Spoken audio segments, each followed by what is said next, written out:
শপথের সময় শেষের মুহূর্তে স্যার আপনি যেতে পারেন, এখন চলে যান স্যার।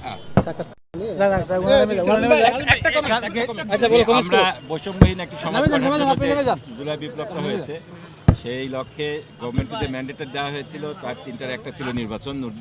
আলহামদুলিল্লাহ যেভাবে হয়েছে মোরাললেস আমরা মেনে নিয়েছি। এটা এখন নতুন একটি বৈষম্যহীন বাংলাদেশ গড়ার সূচনা ইনশাআল্লাহ সংসদ গঠিত হবে, এর মাধ্যমে ইনশাআল্লাহ নতুন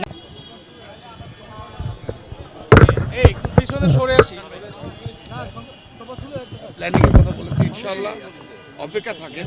হ্যাঁ, শপথের পর নিশ্চয়ই ভালো কিছু একটা হবে ইনশাআল্লাহ। স্যার কয়টা শপথ দিবেন স্যার আজকে?